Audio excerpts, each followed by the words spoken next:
So just before we run downstairs to work on today's guitar, which Richard is dying to get back, I should point out the fact that he just today brought me the identical guitar in a different color, but also this one is a 2009. Let's see if we can get that. Yeah, there we go. Yeah, so this one's a 2009. It's been refinished, but in a really strange way. Why would that be your cutoff line? Anyway, he hates this red speckle paint job, so we're redoing this guitar, so it's going to be around here a little bit longer term than the one we're about to look at. But I just thought it was funny that we have two guitars in here that are the same. And we've also made an arrangement wherein this is now my guitar.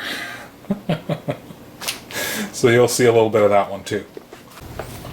Alright, so there she is. There's the case. Want to know something real funny about this guitar? Let me get the lights on here and I'll tell ya. So here's how I turn my lights on, by the way.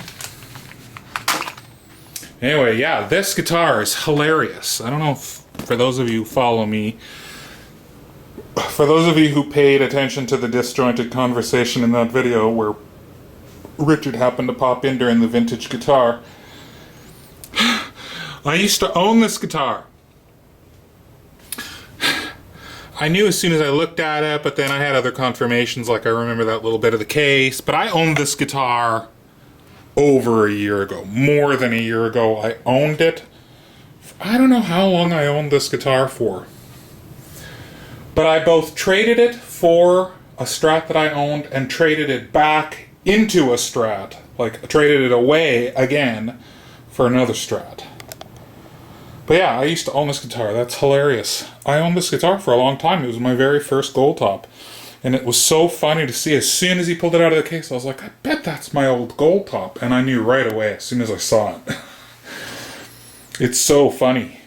Anyway, this guitar is in much worse shape than when I let go of it.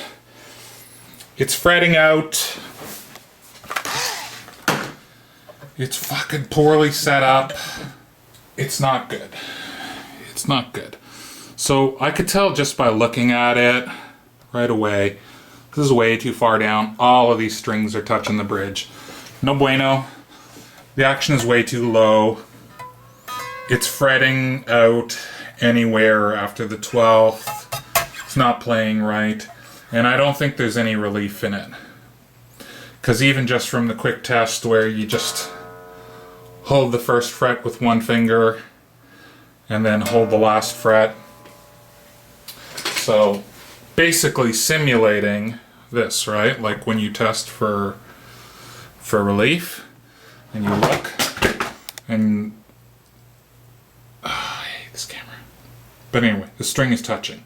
So that means there's no relief and this neck might even be bent a little bit back. So it did not leave here in this condition, I can tell you that.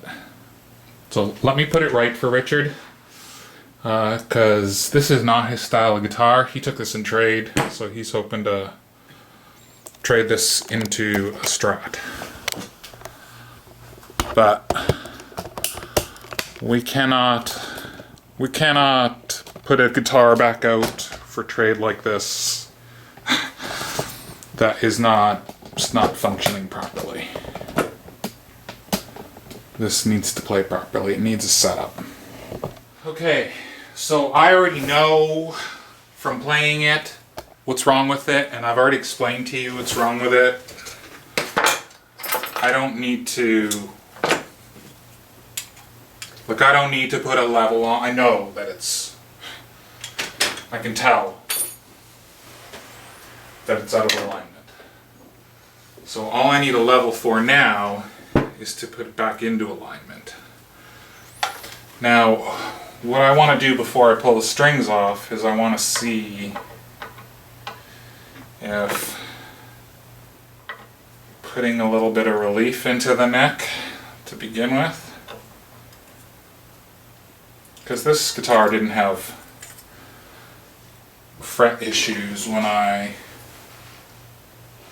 when I owned it. So what I'm going to do is I'm going to just try to dial in the correct amount of relief and then tune it back up and have a quick play of it. Fuck, while we're at it, that's driving me crazy just to look at that. Alright, so first things first, these need to come up.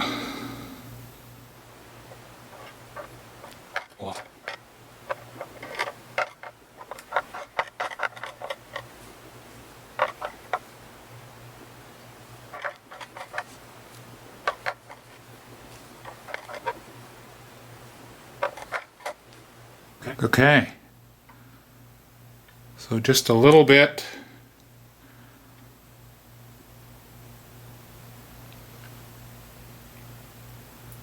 A little bit of... Are you touching still? No. Still need to come up. There we go. Okay, perfect. So now, none of those are touching the bridge. Okay, now I'm going to do a quick truss rod adjustment.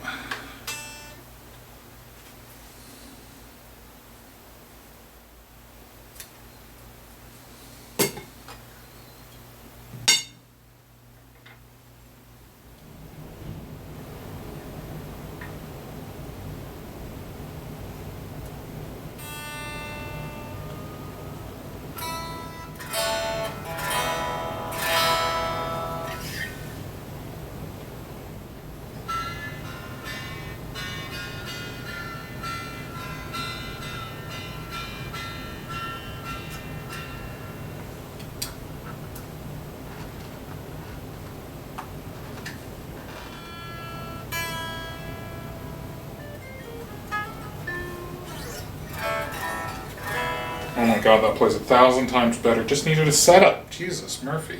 That was playing terribly. Now plays 1,000,000 times better. Just needed a setup. Okay, now I can pull the strings off and clean it. Tell you what, even though I didn't make you suffer through watching the cleaning, it is really satisfying to pull a tape off after you've cleaned up some frets. Tell you what, there's nothing nicer than seeing really super shiny frets. So yeah, just about to put the strings on this baby. Clean her up a little bit more and see how she sounds.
Somebody really did a number on the setup on that guitar. You know what I worked out? They were top wrapping it at some point. They were what? They were top wrapping it at some point. You can see. Oh, top wrap. Yeah. See the scuff marks there. Yeah.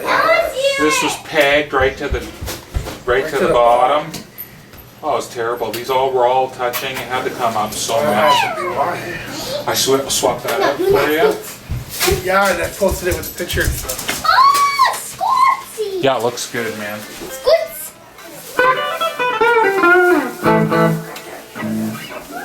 Yeah, it sounds good, man. The front pickup had to come up a lot. The front pickup was almost inside the guitar body. Really? Oh, Daddy. it was way too low. That's why it sounded so shit. The pickups were in the wrong spot. It was... Sounds Must way have better. screwed around with it, eh? Oh, big time. Oh, they fucked with it big time. But it plays so much better now.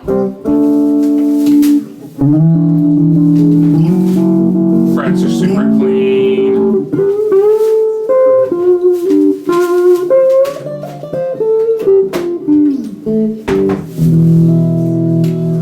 You really get that bass out of that neck pickup. Holy cow! Yeah, yeah, it's where it's supposed to be. The tone's really worn out. Now that bridge pickup screams. You hit the Tube Screamer. I like the P90s on these. They're really nice, actually. Yeah, aren't they?